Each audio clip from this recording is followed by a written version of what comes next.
la sécurité.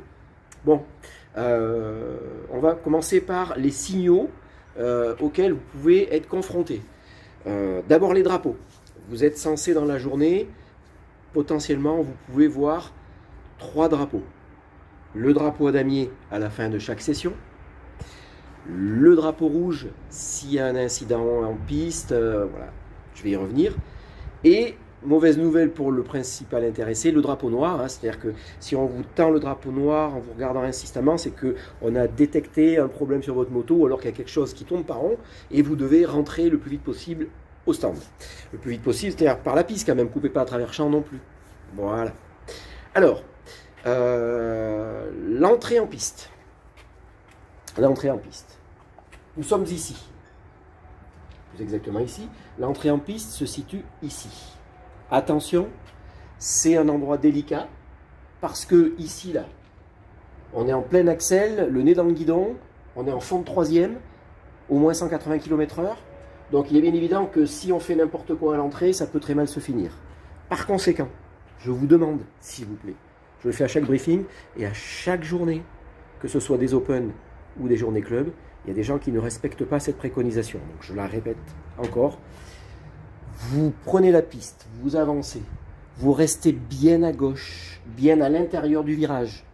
C'est-à-dire que vous restez bien à gauche de la ligne de peinture blanche qui est matérialisée au sol et qui est doublée par, sur les Open en tout cas, par des quilles. D'accord ? Donc, s'il vous plaît, vous restez à l'intérieur de cette ligne blanche, bien à gauche, c'est-à-dire près de la piste et de l'herbe à votre gauche. Une fois que vous avez redressé la moto, s'il vous plaît, redressez la moto, vous accélérez franchement, première, deuxième, troisième, bon, vous prenez de la vitesse, et une fois que vous êtes arrivé ici, votre vitesse est suffisante, et vous pouvez, à ce moment-là, prendre la trajectoire normale.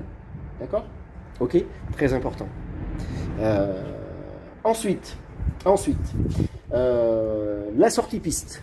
La sortie piste, on va la faire au bout de la ligne droite, ici, par l'échappatoire. D'accord ? C'est quelque chose qui se fait, on pratique tous. En réalité, en fait, petite confidence, la vraie sortie, la vraie rentrée au stand, elle se fait dans la courbe là, mais elle se fait à vitesse course, enfin à vitesse élevée, et elle est donc par conséquent technique et on veut mieux éviter l'expérience, hein, on fait tout ça, on prend l'échappatoire.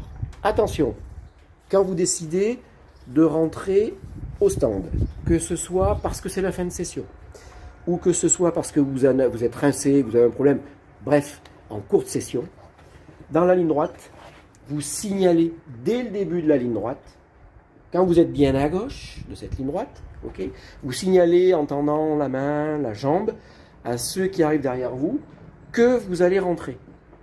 Et ça, c'est aussi valable en fin de session. Ok, tous les autres rentrent aussi, bien sûr, mais ce n'est pas une raison pour ne pas le signaler. Il vaut mieux en faire un peu trop que pas assez.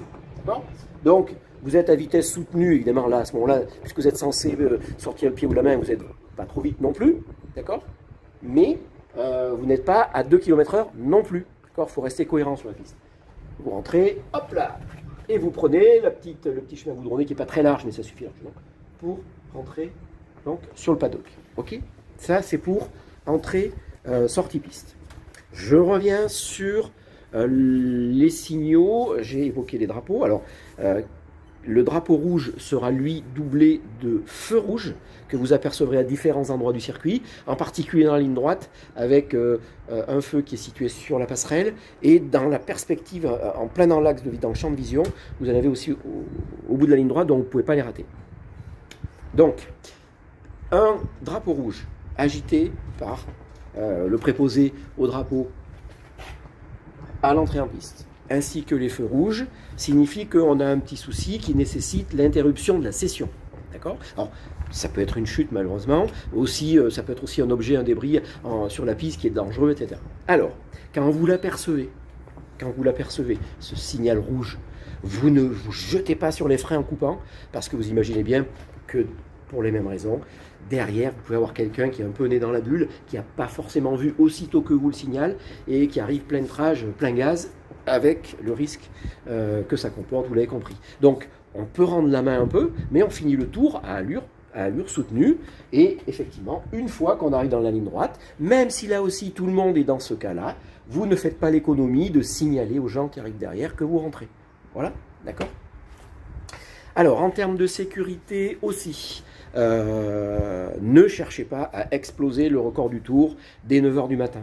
Ça, c'est pareil, je le dis à chaque fois, mais à chaque fois, on a des gens qui se retrouvent, j'allais dans le colza, non, ça c'est fini, mais dans le blé ou dans le champ, parce qu'ils auront voulu mettre la charrue avant les bœufs dès le matin, ça ne sert à rien. La journée sera longue, il y a 7 sessions, la plupart des gens ne finissent pas d'ailleurs la journée, ils sont rincés, donc vous avez largement de quoi faire. Prenez donc le temps de vous mettre en température, vous et vos pneus, s'il vous plaît. Et à ce titre, je fais un petit avertissement. Je ne vais pas faire tous les virages, bien sûr, mais j'attire votre attention sur celui-là. Ça, c'est le gauche après les stands. D'accord?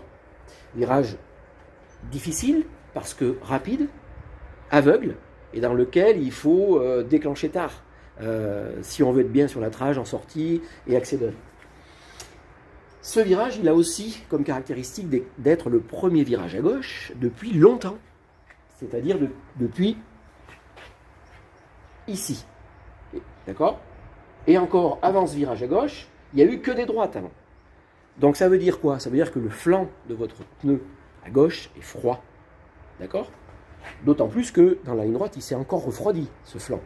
Donc, attention, ne faites pas une mise sur l'angle intergalactique dès le premier tour, parce que ça peut mal finir.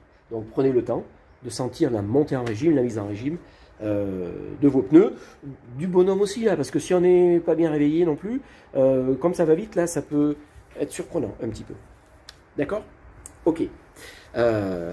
Autre info, il y aura un briefing, mais un vrai celui-là, enfin, un physique avec les débutants comme d'habitude vers 9 h 20, où effectivement d'habitude on le fait dans le clubhouse, mais là pour des raisons que vous connaissez, on le fera à l'extérieur, où là on répétera les principales consignes de sécurité et on répondra aux éventuelles questions que ne manqueront peut-être pas de poser les membres du groupe débutant. Voilà. Ce briefing sera fait et probablement dirigé d'ailleurs par les marshals, c'est-à-dire des pilotes expérimentés qui vous accompagneront sur la piste, qui vous guideront, qui vous encadreront, comme on a l'habitude de le faire. Là aussi. Alors j'ajoute qu'il y aura Anan, notre photographe, qui est en train de se faire la main et qui découvre là aussi avec talent ce milieu de la moto qu'elle connaissait pas du tout. Voilà. Il y aura aussi le food truck, voilà, que vous connaissez également. Je m'adresse à ceux qui ont l'habitude de venir, mais les autres vous découvrirez une viande vraiment excellente. Je fais aussi, pour terminer, un petit rappel. C'est à l'entrée qu'on fera le pointage administratif. Donc si vous ne l'avez pas encore fait, pensez bien à nous envoyer, scanner ou photographier les décharges. On gagnera un temps précieux et vous ne serez pas décalé sur le parking de droite pour la faire un peu à l'arrache sur le format papier, ce qui vous fera perdre votre place dans la file d'attente, comme ça a été signalé dans le mail que vous avez dû recevoir. Surveillez-les, ces mails. Il est possible que certains aillent dans les spams, donc soyez attentifs. Normalement, on va envoyer ce mail, et vous l'avez reçu puisque vous êtes en train de le voir, donc en début de semaine. Voilà, j'ai à peu près fait le tour. Pour le reste, évidemment, on pourra répéter une ou deux petites choses le jour J.